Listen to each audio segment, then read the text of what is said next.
السلام علیکم، ست شری اکال، میں ہرمیت سنگھ اور آپ دیکھ رہے ہیں آپ کا اپنا یوٹیوب یعنی سچ ڈیجیٹل۔ آپ سب کا بہت شکریہ جس طریقے سے آپ ہمارے ساتھ جڑے ہیں۔ آج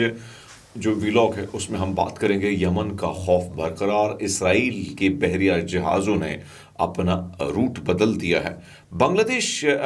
کے حوالے سے پاکستان پر بہت زیادہ الزامات لگے، اس پر بھی بات کریں گے۔ ساتھ ساتھ ڈونلڈ ٹرمپ کو بڑا دھچکا ملا ہے، اس پر بھی بات ہوگی، اور خاص کر پاکستان میں جو سانحہ ہوا ہے آج کیا ہونے والا ہے اس پر بھی بات کریں گے۔ سب سے پہلے تو ہم آپ کے سامنے کچھ چیزیں رکھ لیتے ہیں یمن کی جانب سے۔ میں نے آپ کو کہا تھا کہ یمن کی جانب سے کہا گیا ہے کہ بھائی صاحب آپ اپنا روٹ تبدیل کر لیں، روٹ بدل لیں،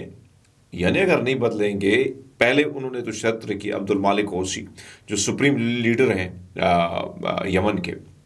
انہوں نے ایک بات کی تھی، انہوں نے کہا کہ بھائی صاحب غزہ کا جو معاصرہ اس کو ختم کیا جائے۔ آپ نے معاصرہ تو ختم، دوسری جانب انہوں نے 4 دن کا ٹائم دیا تھا، 4 دن میں پھر انہوں نے یہ کہا تھا کہ جو امدادی ٹرک آتے ہیں ان کو روکا جائے، جو روکا جا رہا ہے ان کو نہ روکا جائے، لیکن اس کے باوجود یہ ساری سختیاں ہو رہی تھیں۔ انہوں نے پھر ایک الٹیمیٹم دیا تھا، انہوں نے الٹیمیٹم جو دیا تھا کہ بھائی صاحب ٹھیک ہے، اگر یہ سب کچھ آپ کریں گے تو پھر ہم کیا کریں گے، ہم وہی روٹ جس کو آپ استعمال کر رہے ہیں، کیونکہ آپ کو پتہ ہے کہ میں اس پہ پورے ویلاگس کر چکا ہوں کہ بحر احمر کی میں بات کروں، ریڈ سی کی جو میں نے بات کی ہے، باب المندب کی اگر بات کی جائے تو اس میں کوئی شک نہیں ہے کہ بھائی صاحب وہاں حالات تھوڑے سے ڈیفرنٹ ہیں۔ حالات یہ ہیں میرے بھائی کہ وہاں پر سچویشن یہ ہوتی ہے کہ یہی روٹ استعمال ہوتا ہے زیادہ تر وہاں اسرائیل کی بندرگاہوں کے لیے۔ اب آپ کو پتہ ہے کہ جب سے یہ روٹ بند ہوا ہے تو اس کے بعد یہ ہوا تھا کہ بہت سارے جہاز جو ہے وہ رک گئے تھے۔ 230 جہازوں کو یمن مار چکا تھا، تباہ کر چکا تھا، جس میں امریکہ کے جہاز شامل تھے، جس میں ٹرکی کے جہاز شامل تھے، جس میں عرب دنیا کے جہاز شامل تھے، جس میں برطانیہ کے بڑے بڑے جہاز شامل تھے۔ ان سب کو انہوں نے تباہ کیا، اسرائیل کے جہازوں کو تباہ کیا۔ اس کے بعد یہ والا علاقہ جو ہے یہ قبرستان بن گیا، خاص کر بحری بیڑوں کے لیے۔ اس کے بعد پھر آپ کو پتہ ہے کہ روٹ تبدیل کیا گیا، پورا روٹ جو ہے اس کو تبدیل کرنے کے بعد یہ والا روٹ چینج کر کے اسرائیل یا برطانیہ امریکہ کے جہاز جو ہیں بڑا لمبا چکر لگا کر، کیونکہ افریقہ کے بندرگاہوں سے گزر کر اسرائیل کی طرف پہنچنا ہوتا ہے، تو اس روٹ کی وجہ سے بہت زیادہ نقصان ہو۔ اب یہ معاملہ ہوا ہے کہ جب سے عبد المالک حوثی نے جو دھمکی دی ہے، اس دھمکی بعد معاملہ یہ ہوا ہے، جو میرے پاس خبر آئی ہے کہ یمن کے اسرائیل کے جانے والے جہازوں پر حملے کے اعلان کے بعد ایک بار پھر بحری جہازوں نے روٹ بدل لی ہیں اور لمبے روٹ کا انتخاب کرنا شروع کر دیا ہے۔ دوسرے یمن کے انصار اللہ تحریک کے رہنما سید عبد المالک حوثی نے جو اعلان کیا تھا بدھ کے روز، اس کے بعد انہوں نے کہا تھا کہ بحیر احمر، بحیر عرب، باب المندب اور خلیج اردن میں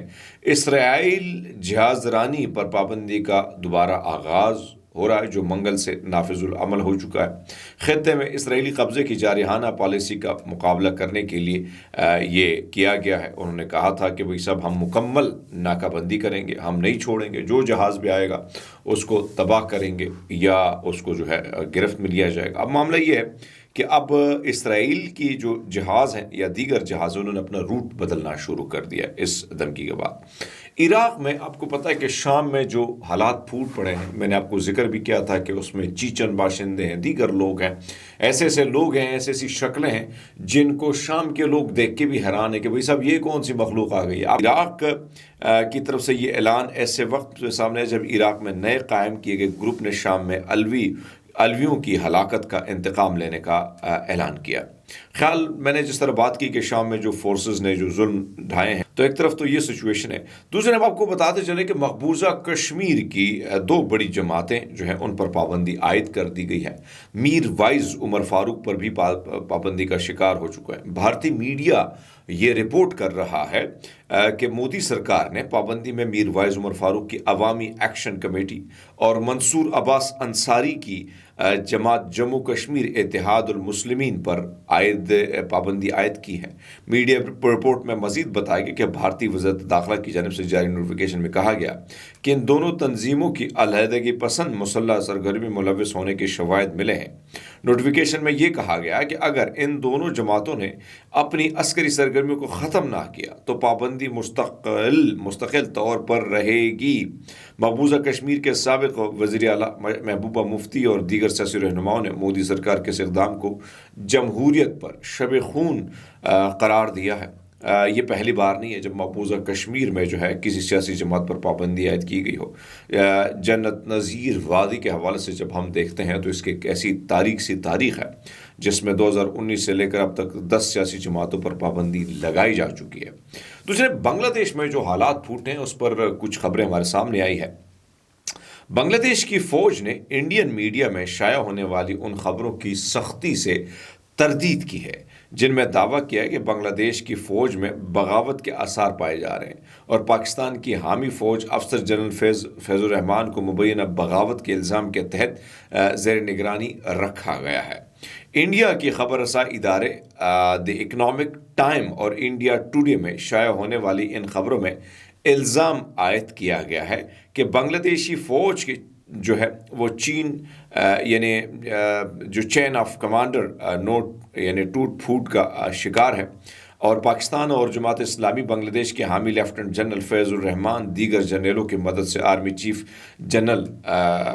وقار الزمان کا عہدہ سنبھالنے کی کوشش میں مصروف تھے، تاہم خاطر خواہ حمایت حاصل نہ ہونے کے باعث یہ کوشش ناکام ہو گئی ہے۔ اور